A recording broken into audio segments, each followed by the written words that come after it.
7% से ज्यादा तक घट गई है, जबकि मुस्लिमों की आबादी 43% से ज्यादा बढ़ गई है। भारत में घटी है हिंदुओं की आबादी। पीएम के आर्थिक सलाहकार परिषद की रिपोर्ट है, 1950 से 2015 के बीच हिंदुओं की आबादी घटी है। 7.82% हिंदुओं की आबादी घटी। पहले वो हिंदुओं की आबादी जहां 84.868% थी, भारत में मुस्लिमों की आबादी बढ़कर 14.09% हुई। पहले मुस्लिमों की आबादी 9.84% थी। और इस बीच जनसंख्या की इस रिपोर्ट पर उत्तर प्रदेश के डिप्टी सीएम केशव प्रसाद मौर्य ने बयान दिया। कहा कि चिंता की बात है, मुस्लिम तुष्टीकरण की राजनीति का ये नतीजा है रिपोर्ट। ये बड़ी खबर आपको बता दें, केशव प्रसाद मौर्य ने जनसंख्या रिपोर्ट पर कहा है कि ये चिंता की बात है, ये जनसंख्या का असंतुलन है, मुस्लिम तुष्टीकरण की राजनीति का नतीजा है। कांग्रेस ने मुस्लिम लीग की तरह किया काम, ये बड़ा आरोप भी केशव प्रसाद मौर्य की तरफ से लगाया गया। आपको बता दें, जो आंकड़े सामने आए हैं उसके मुताबिक हिंदुओं की आबादी घटी है। इस पर क्या बोल रहे हैं केशव प्रसाद मौर्य, सुनिए। गंभीर चिंता की बात है, और ये जो जनसंख्या का असंतुलन है, हिंदू की आबादी घटे और मुस्लिम की आबादी बढ़े, यह कांग्रेस की मुस्लिम तुष्टीकरण की राजनीति के कारण से हुआ है। कांग्रेस पार्टी ने मुस्लिम लीग की तरह काम किया है, जिसकी वजह से ये आबादी का जो संतुलन बिगड़ रहा है, उसका एकमात्र कारण यही है। इसीलिए इस देश में सामान्य नागरिक संहिता की आवश्यकता है। सामान्य नागरिक संहिता, जैसे हिंदू एक विवाह करेगा वैसे मुस्लिम भी एक विवाह करेगा। ये नहीं कि हम 5 हमारे 25 के फार्मूले से आबादी का संतुलन बिगड़े, फिर देश के अंदर एक और पाकिस्तान की मांग पैदा हो। इस प्रकार की चीज़ों को रोकने के लिए सामान्य नागरिक संहिता इस देश में जरूरी है।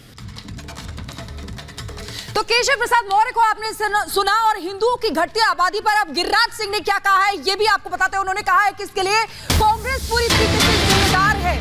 ये बड़ी खबर आपको बता दें। देखिए अब किस तरीके से प्रतिक्रियाएं जो है वो सामने आ रही हैं। गिरिराज सिंह ने चिंता जताई है। उन्होंने कहा इसकी वजह कांग्रेस है, कांग्रेस ने रोहिंग्याओं को पराश्रय दिया है, विपक्ष गजवाए हिंद की तैयारी में है, भारत को इस्लामिक स्टेट बनाने की दिशा में काम कर रहा है विपक्ष। आइए सुनते हैं क्या कहा। देखिए, कुछ लोग देश को भ्रमित करना चाहते हैं, और सच्चाई कभी छुप नहीं सकती। अगर ये सलाहकार समिति की रिपोर्ट तो कह रहा, मैं तो इससे बढ़ के कहना चाह रहा हूं। हम देश में 47 में लोग कहते हैं हम लगभग 88% आबादी हमारी थी, 90%। आज घट करके हम 70% पर आ गए। मुसलमान 8% थे, आज बढ़ करके सरकारी आंकड़े 14-15 कहता है, मैं तो कहता हूं 20 हो गए। ये कांग्रेसियों ने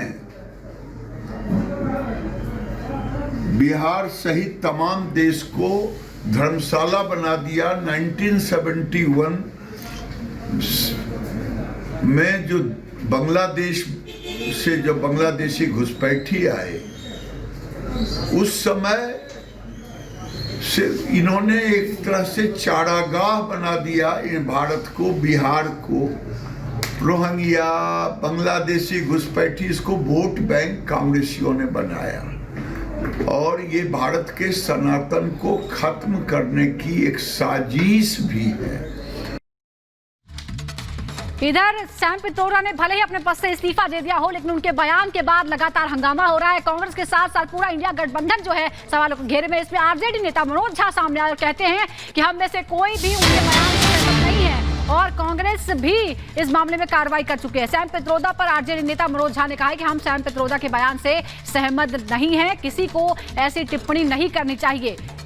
आपको बता दें कि इंडियन ओवरसीज के नेता, कांग्रेस के नेता, उन्होंने अपने पद से इस्तीफा दे दिया, लेकिन जिस तरह के वो बयान दे रहे हैं उसके बाद से लगातार पूरा विपक्ष हमले पर आ गया है। कोई सैम पित्रोदा के बयान के साथ सहमत है? नहीं। कांग्रेस ने इसका खंडन किया, हमने घोर निंदा की। भारत की विविधता के बारे में किसी को इस तरह की अशोभनीय टिप्पणी करने का अधिकार नहीं है। उत्तर, दक्षिण, पूर्व, पश्चिम मिला करके भारत नाम की माला बनती है। हम में से कोई सैम पित्रोदा के बयान के साथ सहमत है? नहीं। कांग्रेस ने इसका खंडन किया। हमने घोर निंदा की। भारत की विविधता के बारे में किसी को इस तरह की अशोभनीय टिप्पणी करने का अधिकार नहीं है। उत्तर, दक्षिण, पूर्व, पश्चिम मिला करके भारत नाम की माला बनती है। आरजेडी भले ही निंदा कर रही हो, लेकिन कांग्रेस खामोश है। आपको बता दें कि Sam Pitroda Indian overseas Congress के अध्यक्ष पद से इस्तीफा दे चुके हैं, लेकिन बीजेपी का हमला कांग्रेस पर कम नहीं हो रहा है। सवाल यह है कि आखिर ऐसा क्यों है कि बार बार पित्रोदा के बयान पर विवाद छिड़ने के बावजूद कांग्रेस उनकी जुबान पर ताला नहीं लगवा पाई। क्या सैम कांग्रेस की मजबूरी है? आखिर सैम के मुद्दे पर बार बार रुस्वा होने के बावजूद क्यों चुप है गांधी परिवार? इस रिपोर्ट में आपको दिखाते हैं।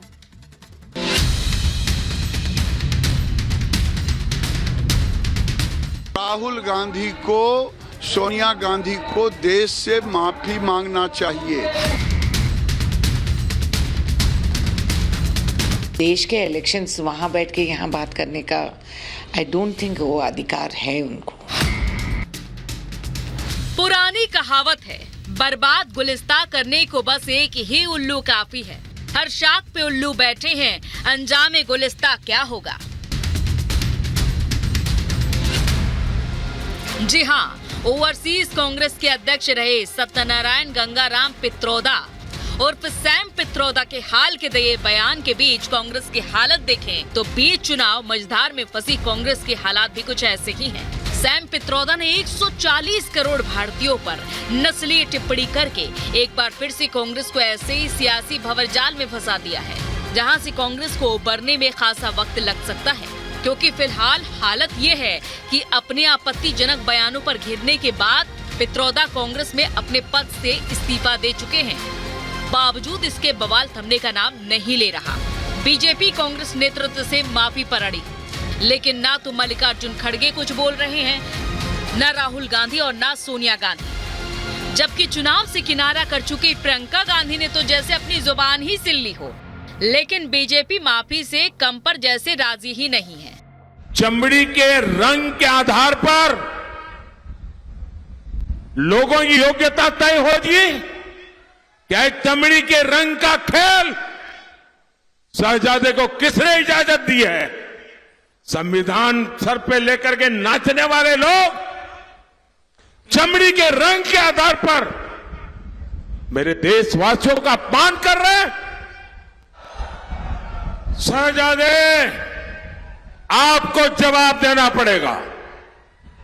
चमड़ी के रंग के आधार पर मेरे देशवासियों का अपमान मेरा देश सहन नहीं करेगा।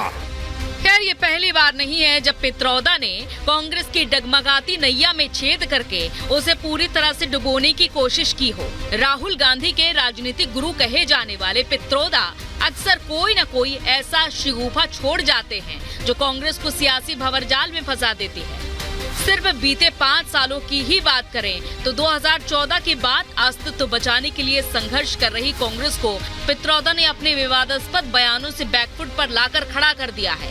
पित्रोदा के इन बयानों को देखें तो साफ हो जाता है कि पित्रोदा कांग्रेस के लिए पनौती बन चुके हैं। 8 मई 2024 पूर्वी भारत के लोग चाइनीज लगते हैं, पश्चिम भारत के लोग अरब जैसे दिखते हैं, उत्तर भारतीय अंग्रेजों जैसे दिखते हैं, अफ्रीकन जैसे दिखते हैं साउथ इंडियन। जबकि इससे कुछ ही रोज पहले पित्रोदा ने अप्रैल 2024 को ये बयान दिया, अमेरिका में विरासत टैक्स लगता है, भारतीयों को 50% टैक्स देना चाहिए। वहीं जिस वक्त देश अयोध्या में राम मंदिर में प्रभु श्री राम के प्राण प्रतिष्ठा कार्यक्रम का दिन गिन रहा था, उस दौरान सैम पित्रोदा ने ये कहकर चौंका दिया था कि मंदिरों से रोजगार नहीं मिलता। जबकि पित्रोदा के चलते कांग्रेस जिस वजह से सबसे ज्यादा बीजेपी के निशाने पर आई, वो पित्रोदा का साल 2019 में दिया गया वो बयान था जिसमें उन्होंने सिख विरोधी दंगों को लेकर ये कहा। अब क्या है 84 का? बात तो करिए, आपने क्या किया 5 साल में, उसकी बात करिए। 84 में हुआ तो हुआ, आपने क्या किया? 1984 में जो हुआ वो हुआ। फरवरी 2019 में भी सैम पित्रोदा ने पुलवामा अटैक पर ये बयान देकर कांग्रेस को फंसा दिया था कि पुलवामा जैसे हमले होते रहते हैं। साफ है, पित्रोदा हमेशा अपने बयानों से कांग्रेस के लिए मुसीबत खड़ी करते रहते हैं, लेकिन कांग्रेस की ऐसी क्या मजबूरी है कि पार्टी उनके आपत्तिजनक बयानों पर भी चुप रहती है। इसका जवाब आज तक किसी कांग्रेस नेता ने नहीं दिया है। लेकिन बीजेपी इस बार पित्रोदा के इस आपत्तिजनक बयान को अवसर के तौर पर देख रही है। बीजेपी नेता चुनाव के ऐन मौके पर पूरे देश में इस मुद्दे को भुनाने की कोशिश करेंगे। यही वजह है कि पित्रोदा के पद से इस्तीफा देने के बावजूद बीजेपी मानने को तैयार नहीं है। बीजेपी कांग्रेस नेता राहुल गांधी और सोनिया गांधी पर माफी मांगने के लिए दबाव बना रही है। देश के इलेक्शंस वहाँ बैठ के यहाँ बात करने का आई डोंट थिंक वो अधिकार है उनको, और अफसोस की बात है क्योंकि वो शायद कोई ऐसे जानबूझ के किसी को हर्ट करने के लिए नहीं बोले हैं। वो कुछ टेक्निकल इस चीज़ से बात करे हैं शायद, मुझे भी पता नहीं वो ठीक क्या बोले हैं। It is regretful. Sam Pitroda Rahul Gandhi के गुरु हैं और कभी वो गालियां देते हैं, कभी दक्षिण भारत उत्तर भारत में बांटते हैं। ये भारत का अपमान है। अगर ऐसी बातें वो की है तो राहुल गांधी को, सोनिया गांधी को देश से माफी मांगना चाहिए। बहरहाल सियासी नफा नुकसान भाप चुकी कांग्रेस पित्रोदा के बयानों से अपना पल्ला झाड़ चुकी है। लेकिन जिस तरह से पित्रोदा के बयान पर बीजेपी की तरफ से लगातार चौतरफा हमले हो रहे हैं, साफ है कि पित्रोदा कांग्रेस को डुबोने के अपने मिशन में कामयाबी की तरफ बढ़ते दिख रहे हैं। Bureau report, Republic Bharat.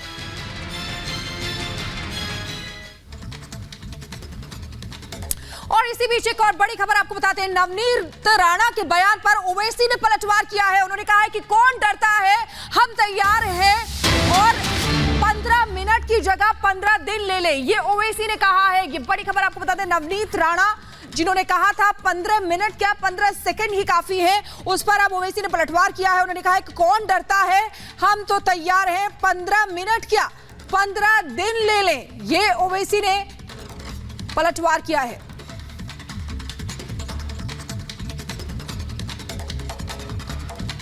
तो बड़ी खबर आपको बता दें किस तरीके से नवनीत राणा के बयान पर ओवैसी का पलटवार।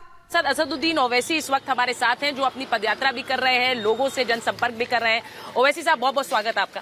मुझे ये बताइए, 2004 से आप सांसद हैं। मुझे लगता है लोगों को देखकर ये पूछना तो नहीं चाहिए मुझे कि 24 में आप क्यों आएंगे, लेकिन 24 के लिए आप हैदराबाद के लिए क्या सोचते हैं? आपको वापस लोग चुने क्यों ऐसा? नहीं, एक तो ये कि हमारी पार्टी पिछले 5 साल में 2019 से 2024 के दरमियान में हमेशा की तरह आवाम के दरमियान में रही है और जनता की तकालीफ को सुनी है, उनका काम भी किया है। और हमारे पास जो पार्टी में सिस्टम है, हमारे ऑफिस में हमारे पूरे MLAs, मैं MP, MLCs, कॉर्पोरेटर्स हफ्ते में 6 दिन बैठते हैं, सुबह 10:30 से दोपहर में 2-3 बजे तक, और उनकी